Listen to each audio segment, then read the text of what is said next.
Oke, Assalamualaikum warahmatullahi wabarakatuh. Jumpa lagi dengan saya di dagangankita.com di online business scam bagian ke-7 cara praktis menemukan ide usaha bersama saya Tri Susilo.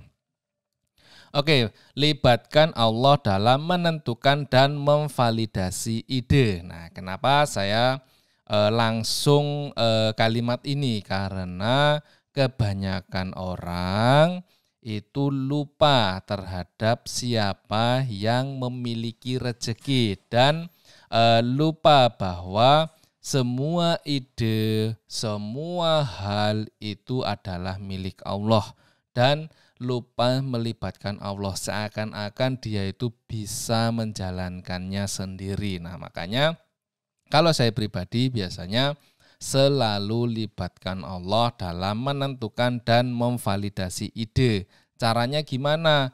Ya caranya dengan berdoa, caranya dengan meminta, caranya dengan memohon petunjuk dan lain sebagainya. Misal di waktu setelah sholat atau di setiap saat atau di setiap menemukan hal-hal yang yang sifatnya itu sesuai dengan apa yang kita inginkan. Misal contoh, kita lagi bingung nih menentukan atau memvalidasi ide. Nah itu misal kita lagi di sebuah tempat belanja misalnya, di sebuah tempat belanja, terus tiba-tiba kita melihat, kok ada ini ya produk yang bagus nih, produk yang kira-kira kok kayaknya cocok dengan saya. Nah itu langsung libatkan Allah, ya Allah, hamba mohon dengan apa yang hamba saksikan saat ini dan itu cocok dengan hamba, tolong mudahkan atau tolong berikan petunjuk terbaikmu. Nah itu jadi terus jika itu baik untuk hamba ya mudahkanlah, jika itu buruk jauhkanlah. Itu cara memvalidasinya. Nanti pasti kalau kita selalu melibatkan Allah, lama-lama kita akan terbiasa merasakan bahwa petunjuk Allah itu sangat nyata gitu loh, sangat ada dan tidak bisa dipungkiri gitu. Karena kehidupan ini ya memang milik Allah kan gitu. Nah, kenapa kok terlalu agamis dan lain sebagainya? Ya enggak, ini memang kalau kita sebagai umat Islam ya memang harus seperti itu. Kalau pengen kehidupannya lebih enak ya libatkan Allah. Jangan terlalu jangan terlalu melibatkan hal-hal yang tidak penting, apalagi pakai dukun dan lain sebagainya, ya nggak perlu gitu loh. Karena ya kita punya Allah yang maha memiliki segalanya. Makanya libatkan dalam setiap aktivitas, libatkan dan selalu selipkan doa, selalu selipkan harapan untuk kesuksesan kita di kemudian hari. Nah terus semua barang bisa dijual. Jika tidak laku, maka yang salah adalah cara memasarkannya. Nah ini juga penting banget buat teman-teman, buat ditekankan ke diri kita sendiri bahwa semua barang itu pasti bisa dijual. Nggak ada yang nggak mungkin. Pasti bisa dijual, tinggal bagaimana kita menjual atau memasarkan barang tersebut sehingga terjual. Kalau misal misal nggak laku, berarti kita yang salah, kita nggak bisa memasarkan. Contoh kecilnya, kita ambil contoh ya, misal nih di marketplace, misal di Shopee ya. Coba cari barang apa yang kira-kira tidak mungkin laku, tapi ternyata di Shopee laku. Ini contoh ya, batu kali lah misal. Nah ini lihat nih, batu kali. Yuk laku gitu loh. Cobek batu, baik itu batu koral atau batu gosok misal. Batu gosok. Nah ini juga laku 1.000 terjual. Terus apalagi misal cari yang enggak laku, rumput misalnya, rumput teki gitu aja. Ada enggak? Ada tuh rumput teki yang jual banyak ya. Yang laku ya banyak karena rumput teki bisa untuk obat gitu loh. Ini lakunya 113 terjual. Nah, kayak gitu ya.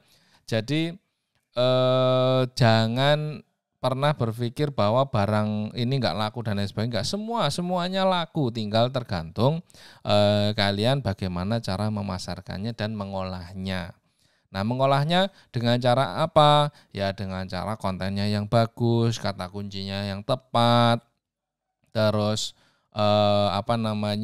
deskripsinya yang jelas, terus konten-konten videonya yang bagus dan lain sebagainya. Jadi orang bisa tertarik dan disebarkan di seluruh media dan lain sebagainya. Media itu bukan media cetak seperti berita-berita enggak, tapi media seperti sosial media kayak Facebook, Instagram dan lain sebagainya.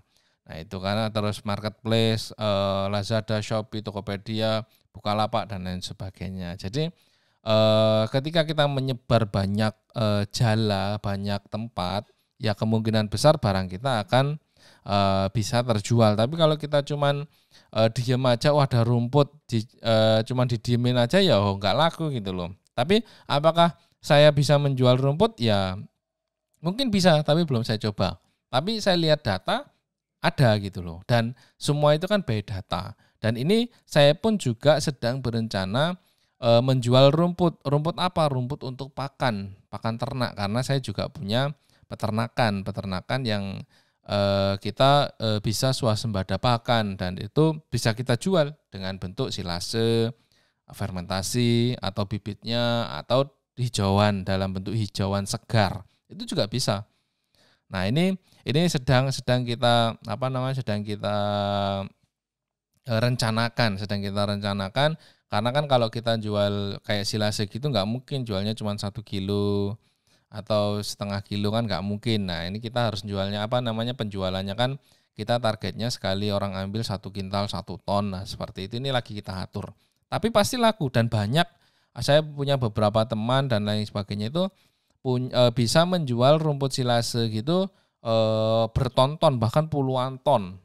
Nah, ini peluang itu pasti ada. Tinggal kita bisa nggak mengolah peluang itu dan barang itu semua bisa dijual. Tinggal bagaimana kita cara memasarkannya. Kalau nggak laku berarti kita salah dalam memasarkan. Nah gitu. Terus lanjutannya melihat dan mencari peluang. Nah itu ada 4 yaitu lingkungan, tren produk, sosial media, dan marketplace. Nah lingkungan itu coba dicek. Kalau kita pengen mencari ide atau memvalidasi ide atau menentukan ide itu ide bisnis, coba cek lingkungan sekitar. Nah, lingkungan sekitar itu apakah ada potensi yang bisa dikembangkan.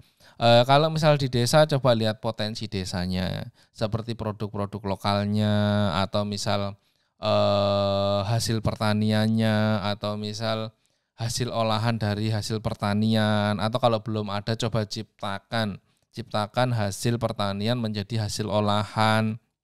Contohnya misal di satu daerah ada banyak pisang misal, nah itu bisa dibuat keripik pisang bisa diolah lagi menjadi misal keripik pisang crispy, keripik pisang lumer, keripik pisang rasa dan lain sebagainya itu bisa. Atau penghasil singkong, nah bisa dibuat keripik singkong, terus tiwul, terus gaplek dan lain sebagainya, tepung mokaf dan lain sebagainya itu banyak. Misal lingkungannya penghasil sayur-sayuran ya bisa dibuat keripik sayur atau hal-hal lain. Atau misal di daerahnya penghasil kerajinan ya udah tinggal dikembangkan potensi yang ada. Nah gitu ya, cek lingkungan sekitar dulu. Kalau saya biasanya lingkungan ada potensi nggak? Kalau lingkungan nggak ada potensi, bisa nggak diciptakan lingkungan yang berpotensi? Kalau nggak bisa, coba beralih ke tren produk. Cari tren produk, baik tren yang musiman ataupun tren yang long time. Jadi kalau tren musiman misal kayak contohnya jajanan lebaran, nah itu kan nanti ramenya di lebaran, misal kurma kayak gitu, ramenya biasanya di bulan Ramadan. Kalau nggak di bulan Ramadan biasanya nggak terlalu rame, meskipun laku tapi nggak terlalu rame trennya. Atau yang long time itu sifatnya yang selalu dibutuhkan banyak orang dan nggak pernah berhenti. Contoh misal beras, contoh misal bawang merah, bawang putih itu kan long time itu. Nggak ada musim-musiman kecuali musim kemarau paceklik, tapi tetap ada pasti. Yang membutuhkan ada. Kalau misal barang-barang lain, contohnya misal pakaian anak, pakaian bayi, kaosnya yang sifatnya umum, itu kan banyak ya, setiap saat orang pasti butuh sandang, pangan, papan. Nah itu lengkapin aja. trennya tinggal cari yang musiman ataupun tren yang long time, silahkan dicari kan gitu. Caranya gimana? Caranya ya dengan melihat di sosial media dan lain sebagainya kan gitu. Terus sosial media, jelajahi informasi terbaru di media sosial untuk mendapatkan pengetahuan terbaru. Nah, ini penting juga buat teman-teman kalau bersosial media itu sebisa mungkin manfaatkan untuk selalu mencari peluang. Jangan hanya scroll-scroll nggak jelas. Karena apa? Kita oke lah sambil berselancar di sosial media, sambil mencari hiburan, sambil mencari informasi, sambil juga mencari peluang. Kalau saya biasanya kalau misal buka Facebook gitu ya, selain saya mencari informasi yang receh-receh, saya juga biasanya dapat informasi dari iklan, dari produk apa sih yang sering diiklankan. Misal cek marketplace Facebooknya, nanti ada produk-produk apa dan lain sebagainya. Terus nanti di beranda biasanya iklan-iklan Facebook Ads, terus nanti TikTok, Instagram dan lain sebagainya. Dan itu pasti nanti ketemu satu peluang. Kalau kita memang niatnya mencari peluang, beda lagi kalau kita niatnya cuma cari hahaha hihi, cuma cari di media sosial yang untuk ketawa-ketawa yang sifatnya receh dan nggak penting gitu loh. Nah itu kita nggak akan dapat peluang gitu loh. Tapi kalau kita bisa memanfaatkan sosial media, wah itu informasinya sangat luar biasa banget. Bahkan kalau kita melihat dari orang-orang yang flexing itu jangan dilihat dari flexingnya, tapi dilihat dari produk apa yang dijual. Cara menjualnya seperti apa? Nah itu yang dilihat, jangan hanya menghujat, wah dia flexing, dia gini dan lain sebagainya, pamer dan lain sebagainya. Jangan dilihat dari segi itu, tapi lihatlah dari segi apa sih yang dia jual. Kenapa kok dia bisa sekaya itu? Kenapa kok dia bisa punya itu? Caranya seperti apa? Cari tahu gitu loh. Jangan hanya menghujat. Nah itu. Jadi jelajahi informasi dan pasti media sosial itu adalah tempat informasi terbaru biasanya. Orang-orang itu biasanya kalau ada informasi baru pasti larinya uploadnya ke sosial media dan lain sebagainya. Nah itu bisa jadi kita mencari atau melihat peluang. Jadi manfaatkan ya, tolong dimanfaatkan media sosial itu apa sih sebenarnya?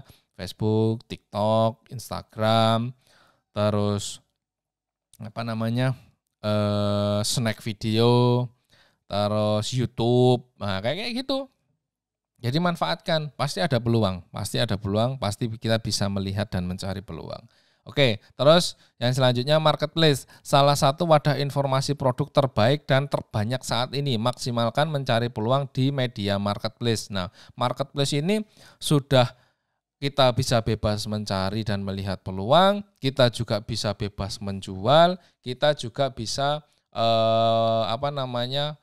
bebas mendapatkan informasi-informasi produk dan lain sebagainya. Karena apa? Marketplace ini adalah media yang sudah jelas banyak yang jualan, sudah jelas banyak yang beli, sudah jelas di situ ada banyak orang yang berkumpul. Nah, itu bisa kita tawarkan di situ ya. Contohnya tadi, misal jual batu gosok buat mandi itu. Ya kalau kita cuma jual di rumah ya belum tentu laku. Kalaupun laku berapa hari sekali atau berapa banyak. Tapi kalau kita coba tawarkan ke marketplace, kan nggak hanya orang sekitar yang lihat, tapi seluruh Indonesia bisa lihat. Peluangnya lebih tinggi. Bukan pasti dilihat seluruh Indonesia enggak, tapi peluang untuk dilihat dari seluruh Indonesia itu bisa. Kita posisinya di Jogja misal, kita upload di marketplace. Ya nanti pasti bisa dilihat orang Papua, orang Kalimantan, bahkan orang mana luar negeri kayak misal Malaysia dan lain sebagainya. Pasti bisa ngelihat. Nah itu, jadi manfaatkan. Dan kita juga bisa melihat peluang, oh trennya sekarang lagi apa, oh sekarang lagi musimnya ini, oh sekarang lagi cara jualannya seperti ini, gaya belanja customer seperti ini. Nah itu kita bisa memetakan dan melihat mencari peluangnya. Contoh yang terbaru, misal gaya belanja melalui live streaming atau live, terus nanti kalau di Shopee misal Shopee video, ya kita ikutin. Kita buat video, kita sematkan produk untuk orang membeli supaya dapat voucher dan lain sebagainya gitu ya. Nah, terus berproses step by step dan menikmati proses perjalanan bisnis tersebut. Jadi selalu nikmati prosesnya.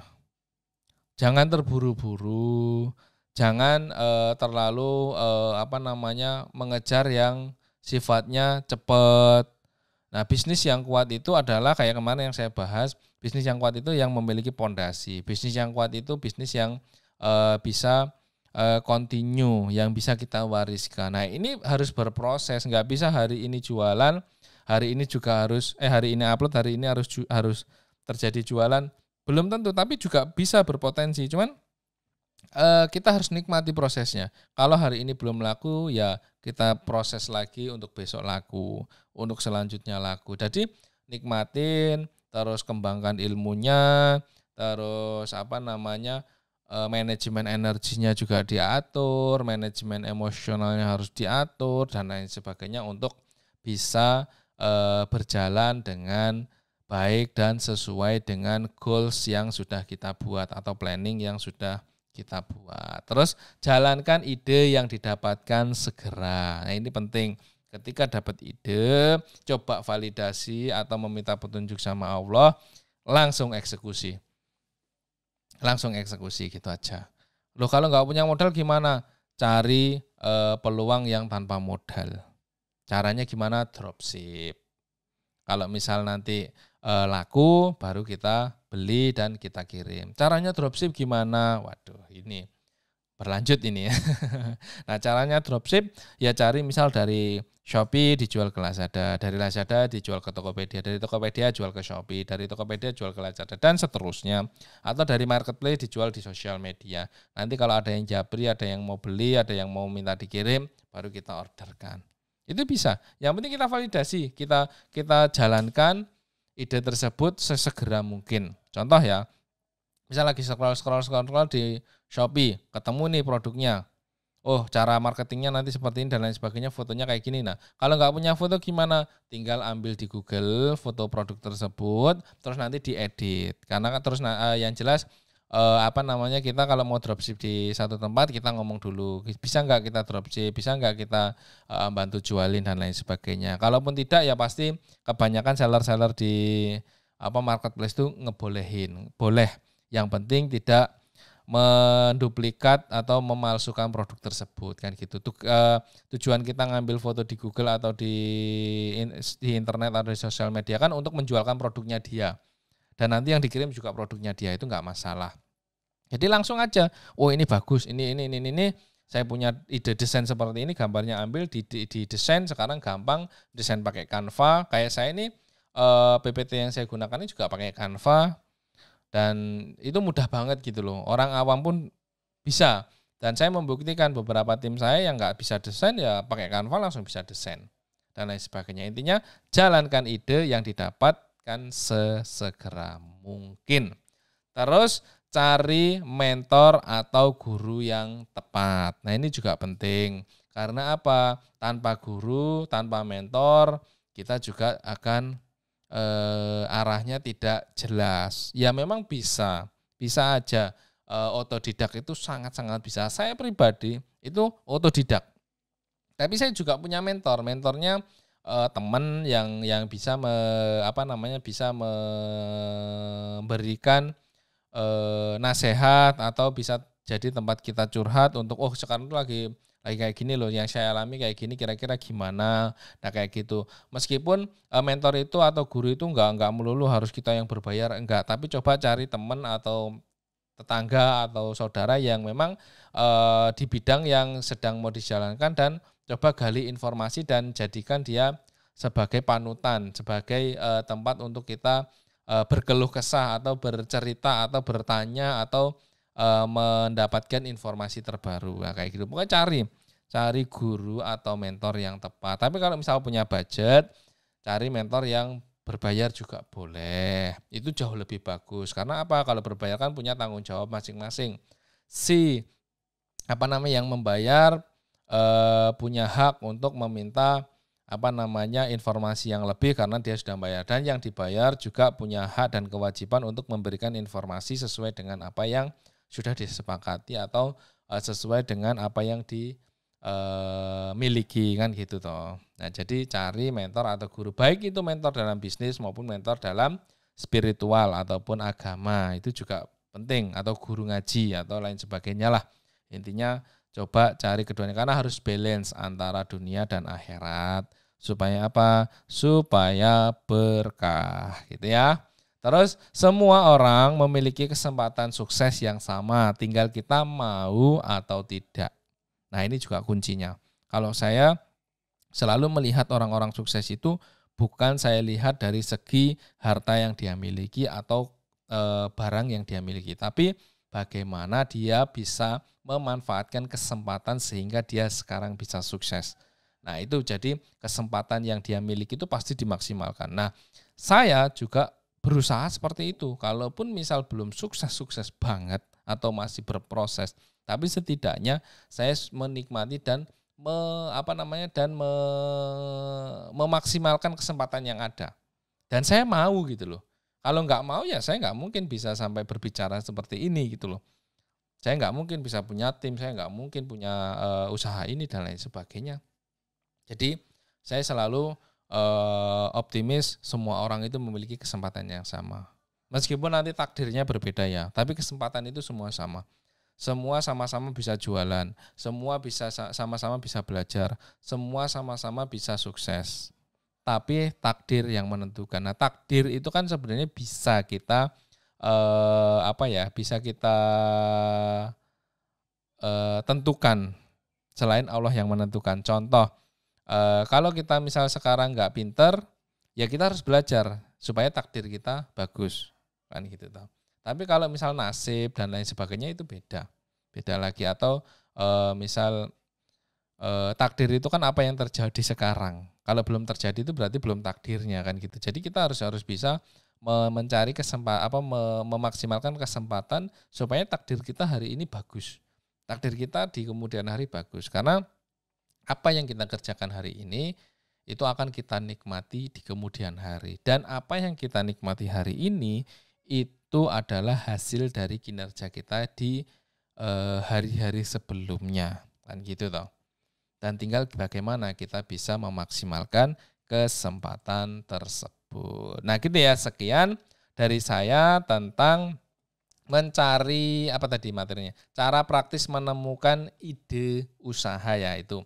Jadi ada banyak sekali yang bisa kalian pelajari tentang bagaimana menentukan ide bisnis itu, ide usaha. Tapi beberapa yang saya sampaikan itu adalah cara saya untuk bisa survive. Nah, seperti itu ya. Sekian dari saya, terima kasih banyak. Jika ada yang salah, mohon maaf. Dan jika ada yang mau ditanyakan, boleh ditanyakan di kolom komentar. Nanti kita coba jawab atau kita coba jelaskan. Kalau misal tidak bisa kita jelaskan, ya nanti kita coba cari orang yang bisa menjelaskan. Ya gitu ya. Sekian dari saya, jangan lupa subscribe, like, share supaya video-video kami bisa bermanfaat untuk orang banyak. Minimal kalau misal teman-teman share itu, kalau banyak yang melihat dan melihatnya dari share teman-teman, itu teman-teman dapat pahalanya dan saya juga dapat pahalanya. Jadi kita sama-sama cari pahala, cari keberkahannya. Sekian dari saya, terima kasih banyak. Assalamualaikum warahmatullahi wabarakatuh. Sukses selalu.